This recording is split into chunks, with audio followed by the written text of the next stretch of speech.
আজকে এই গাড়িটিকে কে চিনতে পারেন সেটা তো অবশ্যই জানাবেন। এই গাড়িটি দেখুন এই রাস্তায় কেন এই গাড়িটি, বাট এটা পরে বলবো। বাট দেখুন আগে আপনারা এই লোকেশনে এই গাড়িটি কেন কি করছে, হঠাৎ অন্য রাস্তায় গাড়ি অন্য রোডে কেন।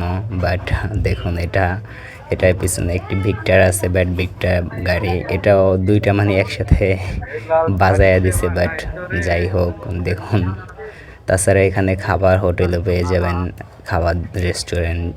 আজকে এই খাবার রেস্টুরেন্টটি বন্ধ, বাট যাই হোক। তাছাড়া আপনারা প্রতিদিনের মতনই রবিন খান ব্লগ পেজে পাশ থেকে দেখতে থাকুন। রবিন খান ব্লগের পাশে আমি আছি, রবিন খান। দেখুন লোকেশনটি দারুণ, অসাধারণ। আসতে পারেন, ভিজিট করতে পারেন এবং দেখতে পারেন মনোমুগ্ধকর ওয়েদার সহকারে সমস্ত কিছুই পেয়ে যাবেন। বাট তাছাড়া আরও অনেক কিছুই বলতে চাচ্ছি, বাট সেটা এই ভিডিওতে বলা সম্ভব না। পরের ভিডিওতে আমি আপনাদের বলার চেষ্টা করব। বাট যাই হোক দেখুন এই লোকেশনে আসলে মানে পাহাড়, এই যে পাহাড়ের মতো একটা ফিলও আছে, মানে যে কোনো ধরনের ফিলই আপনারা পেয়ে যাবেন।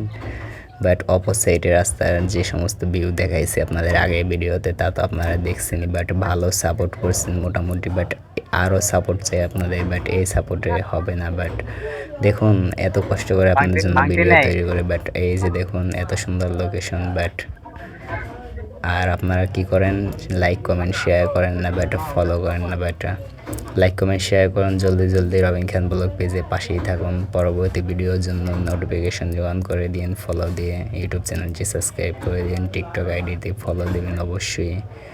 বাট দেখা হবে পরবর্তী ভিডিওতে। তো ততক্ষণ সবাই ভালো থাকবেন, সুস্থ থাকবেন। দেখা হচ্ছে পরবর্তী ভিডিওতে। আল্লাহ হাফেজ।